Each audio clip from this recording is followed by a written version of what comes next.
Seja bem-vindo a mais um episódio do Senar RioCast. Eu sou Maíra Salsa, analista de comunicação do Senar Rio. Hoje vamos falar sobre um tema que tem movimentado o setor produtivo e exigido atenção redobrada das autoridades sanitárias: a influenza aviária de alta patogenicidade, também conhecida como gripe aviária. Para falar sobre o tema, recebemos em nosso estúdio Valquíria Cortes. Ela é coordenadora do Programa Nacional de Sanidade Avícola no estado do Rio de Janeiro e médica veterinária, e Maurício Salles, vice-presidente do Sistema FAES de Senar Rio e quem irá conduzir essa entrevista. Tudo bem? É um prazer recebê-lo aqui na nosso Senar, na nossa Federação da Agricultura.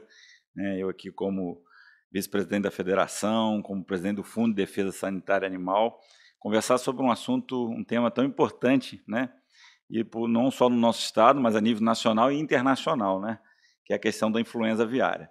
Então, estamos aqui para ouvir você, sobre o que a gente pode, e vamos trocando ideia nisso aí, para que os nossos ouvintes que participam do nosso podcast possam entender um pouco,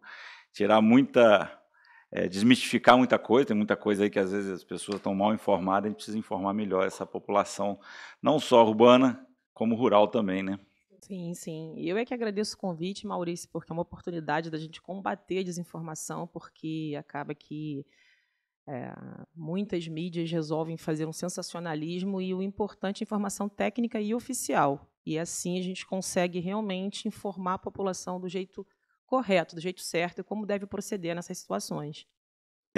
Aqui nós temos alguns questionamentos, E acho que o primeiro passo é como que o vírus H5N1, que é o vírus que causa a gripe aviária, vamos falar do nome mais popular, chegou ao Brasil, Como é que ela literalmente chegou ao nosso país?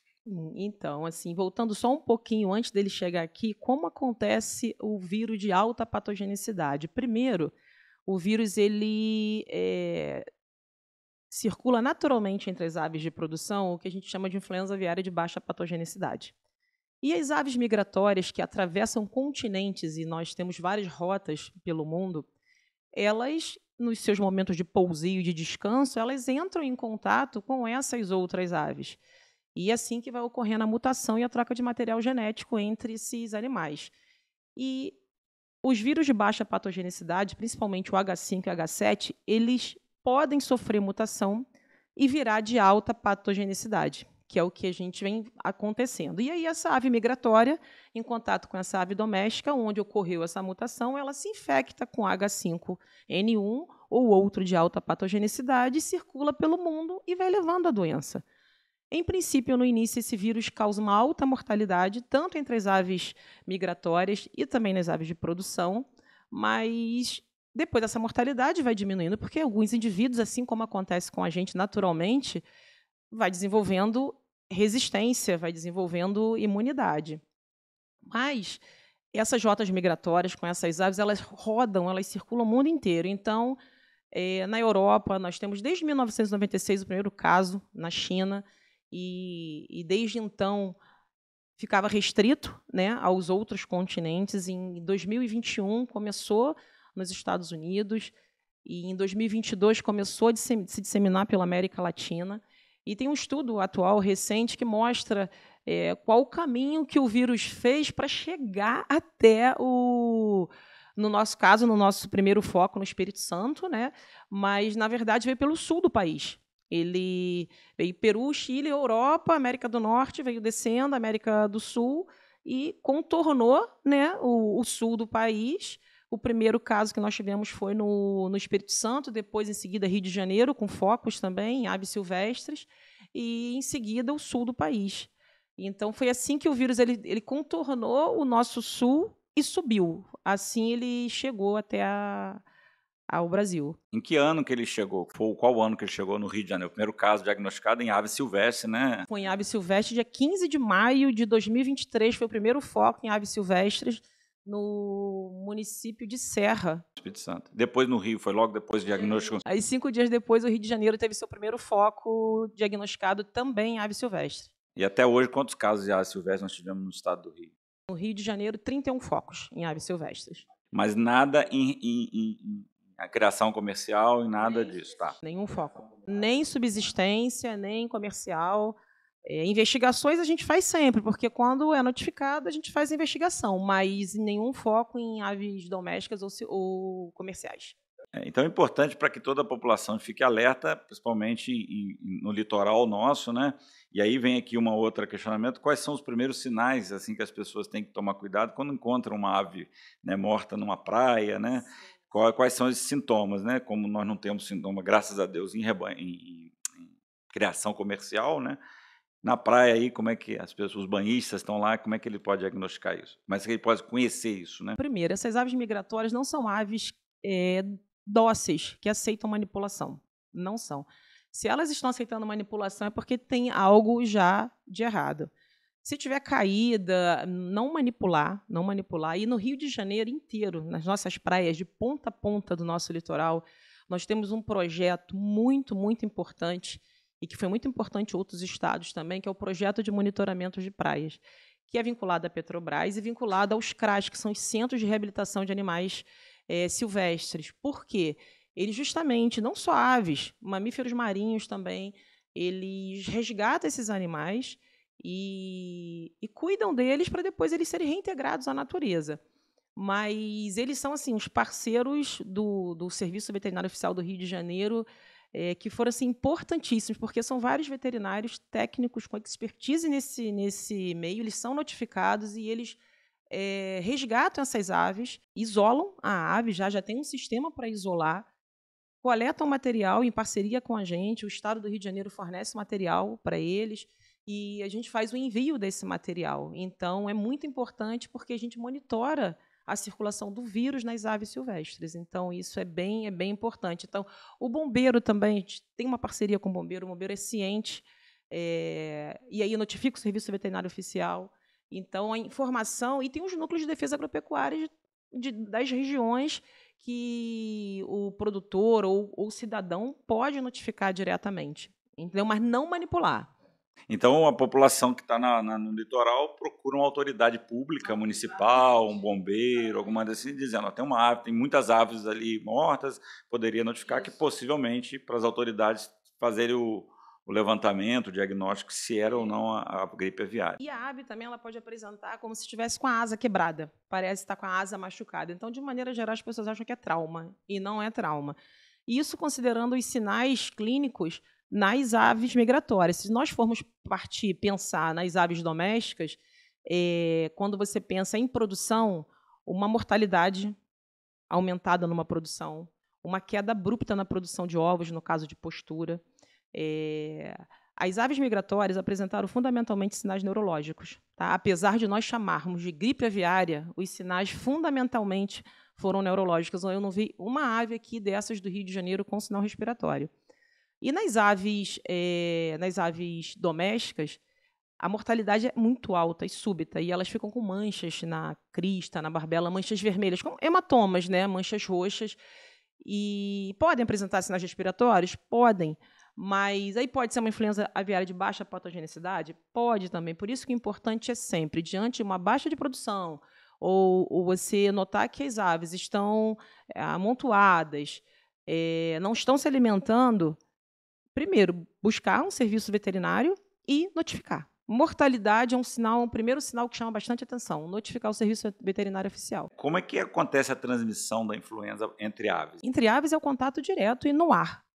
Por isso que numa granja comercial com uma quantidade enorme de aves, com uma genética muito, muito similar, se dissemina muito, muito rápido. E é um vírus muito agressivo, né? Então é o contato direto. É mais ou menos como a gripe nossa, um surto de gripe nossa. Igualzinho, mesma coisa. Uma família que tem uma pessoa com gripe, os outros todos vão ter, normalmente, possivelmente, terão gripe também.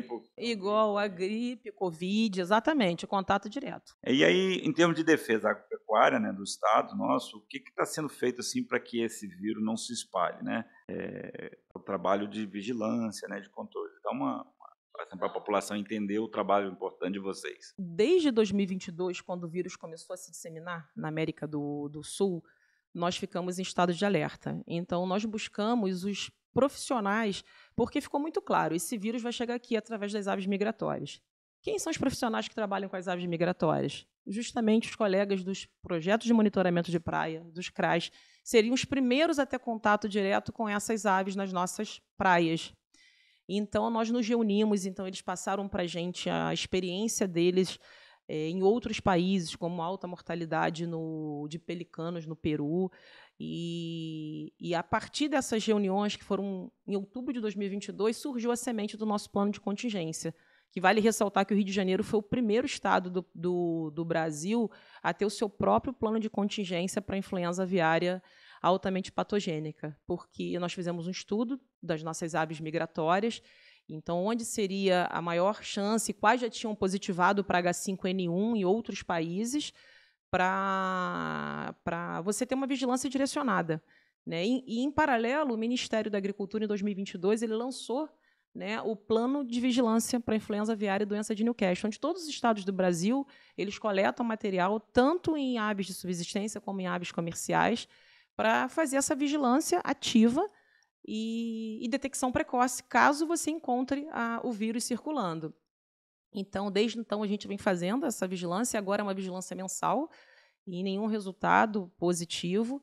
Então, isso é importantíssimo, fora educação sanitária, que é importantíssimo, é a base de tudo, né? Educação sanitária nas escolas rurais, tem o projeto PCEP, da Rosa, que os projetos de educação sanitária são fantásticos, e os colegas fazendo as vistorias, orientando os produtores, parceria com a saúde e com o meio ambiente foi fundamental, e a saúde com toda pelo fato da influenza aviária ser uma doença de um potencial pandêmico, ser uma doença zoonótica, então a saúde tem toda uma expertise e uma experiência com a Covid, que é importantíssima. Então, eles agem muito rápido. Então, a saúde tem essa parceria com a gente também, na orientação e na notificação. Então, porque todas as pessoas que tiveram contato com aves migratórias dos nossos focos, elas foram monitoradas pela saúde. Em alguns casos, elas foram testadas pela Fiocruz, quando, dentro de 10 dias, elas apresentaram algum sinal. Então, essas parcerias todas com as universidades, sendo um local de coleta, por exemplo, a Rural, um local de coleta de material, porque nós não temos nenhum local naquela região ali, então isso ajudou bastante. Com Bombeiro, Defesa Civil, Marinha, Fiocruz. Por que a Marinha? Por causa das ilhas. Então, nós nos reunimos, assim, logo no início, a gente fala que foram reuniões manhã, tarde e noite, para você articular com todo mundo e todo mundo entender que a influenza é um problema de todos, não é um problema só da defesa. A defesa é quem está de frente, mas todo mundo tem que trabalhar junto. Hoje o nosso estado, acho que o país como um todo, está no estado de emergência sanitária para a influenza aviária, não é isso? Isso, tem o decreto federal que decretou estado de emergência por mais 180 dias, e aí você tem o decreto do Rio Grande do Sul, por causa da emergência. Alguns estados mantêm o decreto. Minas acabou de decretar estado de emergência por causa do foco de lá, e alguns estados mantêm, vão renovando, outros seguem só com o decreto federal. Uma outra questão assim da gripe aviária é que a gente fala muito gripe aviária, mas ela pode chegar em outros animais, né, comerciais e tudo. Fala para a gente como que pode acontecer. Eu sei que tem informações que chegam para a gente que nos Estados Unidos já teve em bovinos, né, já a influenza atingindo bovinos. E aí já vou complementar. Como que ela pode chegar ao ser humano? Se isso é um risco grande ou não, né? Esse vírus é um vírus que a gente fala assim, ele realmente tem uma capacidade de se adaptar às espécies que chama muito atenção. Por isso a comunidade científica mundial não para de buscar informações, de pesquisar e de produzir artigos nesse sentido. Nos Estados Unidos, houve uma transmissão muito grande entre os bovinos, e um estudo provou que você tem maior concentração na glândula mamária. Tanto é que aí entra a questão do consumo do alimento. Como para qualquer outra doença, leite tem que ser pasteurizado. O consumo do leite cru é um risco, não só pela influenza aviária, pela influenza e brucelose, tuberculose e várias outras doenças que podem ser transmitidas através do leite. Então,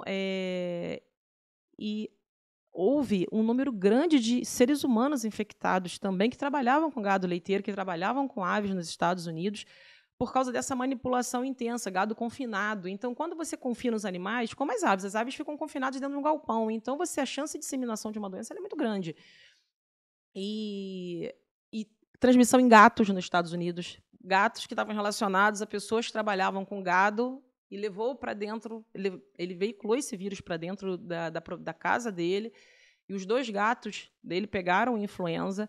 Então, o contato íntimo, né, em relação ao humano.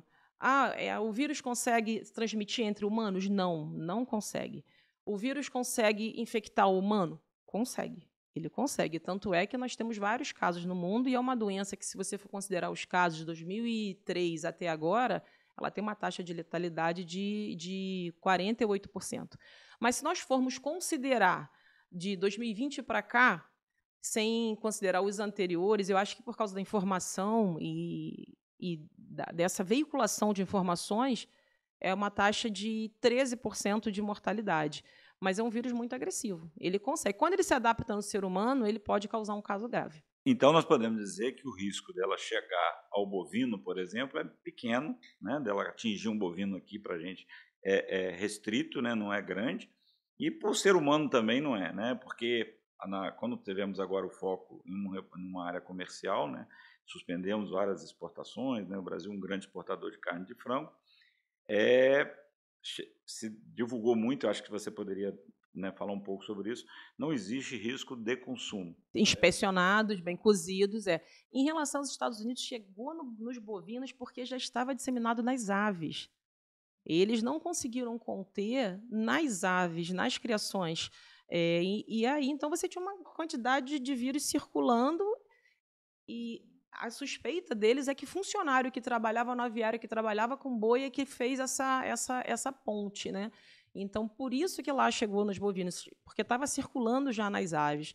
Aqui, a gente não tem essa circulação entre as aves domésticas e comerciais, então o risco existe, gente. Existe, porque medicina não é matemática, mas assim, mas é bem diferente a situação dos Estados Unidos. E, em relação ao nosso alimento, tem que ser um alimento inspecionado, de origem conhecida e bem cozido. É o que a literatura recomenda, é o que a Organização Mundial de Saúde Animal recomenda, entendeu? Falando um pouco, Valquíria, da questão do foco, né, que foi agora no dia 15 de maio, né? 2 anos depois, exatamente, do primeiro foco em silvestres. Em áreas, num plantel comercial lá no Rio Grande do Sul, no município de Montenegro, né? Isso aí impactou a gente, né? O comércio internacional de aves, de carne, de frango, nossa, é muito grande. Mas tem um fato positivo, eu vejo tudo, a gente tem que ver o lado positivo. A gente vê a robustez do nosso serviço veterinário oficial.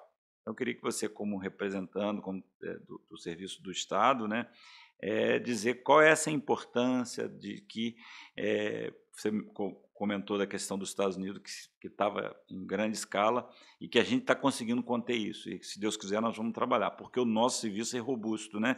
E a comunidade internacional, ele valoriza muito isso, né? Sim. E a clareza das informações. Transparência. Né? Transparência das informações. Exatamente. O serviço veterinário do Brasil, eu diria, se não é o mais robusto, é um dos mais robustos do mundo. Então, nós temos as nossas normas, são normas muito completas e com foco sanitário muito grande. Tanto é que no Rio Grande do Sul, isso foi importantíssimo. Eles conseguiram conter no foco índice o foco na granja comercial, no primeiro foco em granja comercial no Brasil. E a gente viu que isso não aconteceu em outros países. Então, a gente sempre fala, não é se entrar, é quando entrar, quando acontecer, porque nós estamos falando de vírus, então eles sempre dão um jeito, né? Mas assim, o nosso serviço ele é importantíssimo, e os serviços estaduais, porque o serviço, eu sempre falo isso, o serviço veterinário, a defesa veterinária, ela é uma só. Você tem o federal e você tem os estaduais como executores, mas o serviço, a defesa, ela é única, porque nós trabalhamos juntos, nós trabalhamos com as normas federais, nós editamos as nossas normas estaduais de acordo com as nossas particularidades regionais, mas assim, o serviço é único, porque é um foco em comercial, ou seja, em qualquer estado do Brasil, ele vai afetar diretamente a nossa exportação. Nós temos 151 mercados internacionais. O Brasil ele é o primeiro maior exportador mundial e terceiro maior produtor de carne de frango. Então, tem uma importância muito grande, tanto é que os mercados já estão voltando a normalizar, vão aguardar os dias necessários preconizados nesses acordos internacionais, mas a defesa, o trabalho da defesa, ele é importantíssimo, sempre falando que a biosseguridade é técnico, o serviço é técnico, né? E é importante para quem está ouvindo a gente, você pode complementar, é que a questão da influenza aviária impacta não só o comércio da carne de frango, mas o comércio de proteína animal como um todo, né? Porque de tudo, porque não sai nada e não entra nada nessas áreas. O Brasil exporta a maior parte, e a carne que não vai para fora, ela sobra aqui dentro, vai impactar em outras proteínas dentro do Brasil. Então, hoje nós vivemos num mundo globalizado, com problemas que acontecem e afetam todos, né? A questão da influenza assim, no comércio, ela vai impactar um pouco mais, no caso de a gente não conseguir liberar. Mas, como você já falou no início, hoje o país já está começando a liberar, voltando. Qual é o prazo disso, né? Depende do acordo internacional. Como são vários, então alguns países deixam de comprar só da área de 10 quilômetros ao redor do foco. Outros deixam de comprar do estado. Em si, outros deixam de comprar do país. Então, vai depender muito do acordo internacional que é feito. Mas o prazo para retomar, para você ser considerado livre de novo, são 28 dias após a desinfecção do foco. Não tendo mais nenhum foco, é considerado que você conseguiu, né, conter o foco, e, normalmente, em 60 dias, você restabelece todo esse comércio. Bom, eu acho que, não sei se você teria algumas informações mais para a gente, né, para passar para o nosso público, para o nosso ouvinte, e estamos aqui para ouvir um pouco das considerações finais suas. Antes disso, eu só queria colocar, nós estamos falando do nosso setor produtivo, né, e o Rio não é um estado que tem uma produção de avicultura grande, né, mas tem crescido, principalmente na avicultura de postura de granja do ovo caipira, e a gente tem feito um trabalho até o Senar, a Federação, os sindicatos rurais, com o Serviço de Defesa, com a própria Embrapa, para tentar legalizar a maior parte, né? Fizemos um grande evento em Campos no mês passado, e a gente tem interesse que isso fique muito claro para o produtor da importância não só da criação comercial que ele tem, está legalizado, isso é lei, precisa, né, ela está cadastrada lá, e além do ovo passar por um serviço de inspeção, mas aquele produtor de pecuária de leite, de olericultura, de pecuária de corte, da importância da subsistência dele também está cadastrada, né, dentro do serviço. Acho que isso é uma informação que é legal passar. A avicultura de subsistência, ou as galinhas de fundo de quintal, isso é cultural no Rio de Janeiro. Não só no Rio de Janeiro, gente, no Brasil. No Brasil, eu troco com os colegas de outros estados e, assim, é impressionante, faz parte da nossa cultura. E muitos olham a galinha como, ela está ali solta, não tem problema nenhum, só que não é assim. A gente está falando de animais, a gente está falando de doenças que são transmitidas. Então, o pequeno produtor, mas eu vou botar minha galinha num galpão. Sim, constrói um galinheirozinho para ela ficar, porque se ela ficar exposta à ave migratória ou outras aves, você tem a chance de ter a questão da transmissão da doença. E fora que galinha de quintal, de fundo de quintal, muitos têm contato íntimo. Isso já foi comprovado. As pessoas que se infectaram com o vírus da influenza foram aquelas que tiveram um contato mais próximo com as aves doentes. Então, mas eu só tenho 15 galinhas, mas mantém dentro do galpão. O momento que a gente está vivendo é um momento de uma doença que é uma ameaça e que a gente tem que seguir as normas, a sanidade para evitar que ela se dissemine. E a gente fica com pena de manter a galinha no galpão? Fica, claro, porque fica solta, feliz, ciscando. Mas é um momento que a gente tem que, e todos têm que trabalhar para isso. Então, o produtor, mas eu sou um produtor, eu tenho só 200 galinhas. Você tem 200 galinhas, mas você já é um pequeno comercial. E eu acho que você tem que olhar assim, o produtor ele tem que olhar para ele com a importância que ele tem. Ele tem importância, são 200 galinhas, mas normalmente postura, né? Quando você cria assim, mas você produz ovos, você vende alimento. Então, isso é muito importante, né?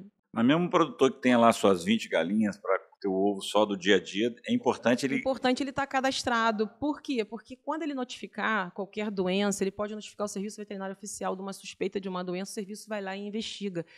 Então, assim, pela nossa resolução estadual, todo produtor, independentemente da quantidade de aves que ele tem que estar cadastrado no nosso sistema. E aí nós temos 3 classificações. Até 100 aves, a gente considera subsistência. De 101 até 999 é avicultura comercial de pequena escala. A partir de 1.000 é avicultura comercial, e aí tem que estar registrado de acordo com a IN 56 do MAPA, que são as normas de registro, biosseguridade. Mas o que é importante deixar claro aqui é que a biosseguridade é para todos, para todos. Nós temos uma cartilha, que depois pode ser enviado o link para todos, que é a cartilha de biosseguridade para criações comerciais de pequena escala, que dá todas essas orientações, como o tamanho da malha da tela, que tem que ser igual ou menor que 1 polegada, cercar, método de desinfecção para você entrar e sair da sua produção, porque é assim que você vai prevenir a entrada da doença, mesmo você que só tem 15 galinhas. Mas mantém dentro do galpão, porque se você mantém para comer a subsistência, elas também têm que estar saudáveis para você se alimentar delas, né? Eu acho que isso é uma informação importante, eu queria que o produtor rural e a população como um todo precisa entender que o serviço de defesa é um aliado do produtor, é parceiro do produtor. Exatamente, ele não é fiscal, ele não está exatamente. ali para informar e cuidar. E eu costumo dizer, defender. A defesa é defender os interesses econômicos do produtor rural e defender os econômicos de saúde pública da população. Quando você faz o cuidado dos animais, faz a inspeção, então isso é tudo função do serviço de defesa, né? Tanto a questão de defesa sanitária, como a questão de inspeção sanitária também dos produtos. Então o produtor e a população têm que ver como um aliado, né? Não, você tocou num ponto muito importante, porque assim, a fiscalização ela sofre muito com isso, né? Porque acaba que o produtor, muitas vezes, ele nos recebe assim de um jeito, às vezes até hostil, porque já vem o Estado me cobrar. E eu tenho uma experiência pessoal muito grande com São José do Vale do Rio Preto, quando nós começamos a fazer o registro das granjas, como assim nós éramos vistos como esse pessoal que está vindo aqui cobrar. E depois, gratificante você ouvir de vários produtores, nossa, minha produção melhorou muito quando eles implementaram as normas de biosseguridade, porque quando você fala em biosseguridade, o Estado está orientando o que é biosseguridade, porque é um nome bonito, né? Gente, biosseguridade é você ter boas práticas de criação. É você ter um manejo bom com as suas aves, elas serem bem cuidadas, bem alimentadas, fazer as vacinas necessárias de acordo com a criação. E porque você evita outras doenças, porque não tem só a influenza e a doença de Newcastle, você tem várias outras doenças que o avicultor que estiver me ouvindo aqui, ele vai saber do que eu estou falando, que você perde. Você tem mortalidade de animais, como botulismo, por exemplo, que até se confunde, porque é um animal que tem uma paralisia, eles vão morrendo e acaba que causa alta mortalidade também. E, por manejo, ter higiene na criação. Os animais eles têm que ser bem cuidados. E é isso. Biosseguridade, basicamente é você cuidar bem dos seus animais, mantê-los com... mas por que essa tela? Porque essa tela é cara, porque essa tela é um problema, porque é para você justamente evitar o contato de outras aves com as suas aves, para evitar esse contato entre elas e aí essa troca de material genético entre esses vírus e ter o risco da doença. A biosseguridade vai dar a condição dele ter uma produção maior, né? Porque vai cuidar melhor, então ganho de peso na produção de carnes, ele vai, né, a conversão alimentar porque ele está sendo, e na produção de ovos. Então, tem interferência direta com a parte econômica também. Porque, por exemplo, você vê criação que tem um desperdício absurdo de ração, porque não faz o manejo adequado, e ração é caro, milho é caro. Então, o produtor só tem a ganhar. Essa é a verdade. Eu sei que de cara assim, parece que não, que é só cobrança, mas depois ele vai ver o resultado. Valquíria, eu queria agradecer, deixo assim para você fazer o fechamento aí da importância dessa doença, uma doença tão divulgada, que a gente tem que ter uma atenção especial, são vários problemas que a gente tem, e parabenizar o Serviço de Defesa, né, do Estado, federal, por estar dando tanto suporte ao nosso produtor e à nossa população de maneira geral, para que essa doença não avance, não prejudique o nosso país como um todo, né? O nosso caminho é esse que a gente já está trilhando, mas a vigilância por parte da população ela é fundamental, porque acaba que quem pode vigiar melhor o seu animal é o próprio produtor, é o dono do animal. Então, essa conscientização do produtor que ele é um parceiro ativo direto da defesa é importantíssimo para a gente, porque ele é o que vai notificar, ele é o primeiro, e aí é o que a gente chama de detecção precoce. O quanto antes a gente detectar, antes a gente atua, e aí a gente consegue evitar a disseminação. Então, assim, o produtor ele pode contar com a defesa, e os outros órgãos também, notificar, fazer essa notificação chegar até a gente. Tem um site também do Cisbravet, do Ministério da Agricultura, que é o meio de comunicação oficial. Mas eu tenho dificuldade com o site, mas vai falando, tem sempre alguém que vai te informar para você notificar. Mandar e-mail também, e-mail, notificação através de e-mail. Então, é fundamental que o produtor entenda o papel dele, que a influenza aviária não é um problema complexo e transverso, que vários órgãos têm que atuar em conjunto, como aconteceu lá no Rio Grande do Sul, para você conseguir conter um vírus desse nível. Então, e o produtor pode contar com a defesa, e a defesa é parceira. E isso é muito importante. Eu queria agradecer aqui, em nome da Federação, do Senar, dos nossos sindicatos rurais, e colocar sempre à disposição de ser uma parceria muito boa, né, em prol do nosso produtor, da nossa população de maneira geral.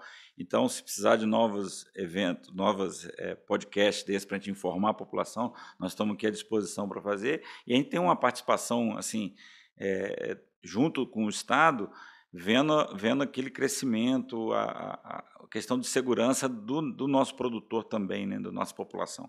Eu que agradeço a oportunidade de poder falar. Isso é um assunto que a gente demoraria horas conversando, mas as informações que nós passamos aqui já foram muito importantes. Estamos à disposição também para trabalhar sempre em parceria. Obrigada, Maurício.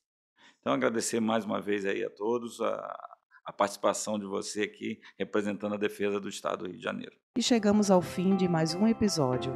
Para continuar se informando sobre a gripe aviária, acesse o Instagram, @agriculturarj, que é o canal oficial da Secretaria de Estado de Agricultura, Pecuária e Abastecimento do Rio de Janeiro, SEAPA. E para notificar casos suspeitos de gripe aviária, envie e-mail para notifica.gripeaviaria@gmail.com. E para continuar por dentro das ações do Senar Rio, acesse o Instagram SenarRJ e tem também o nosso site www.senar-rio.com.br. Muito obrigado pela sua companhia e até o próximo episódio.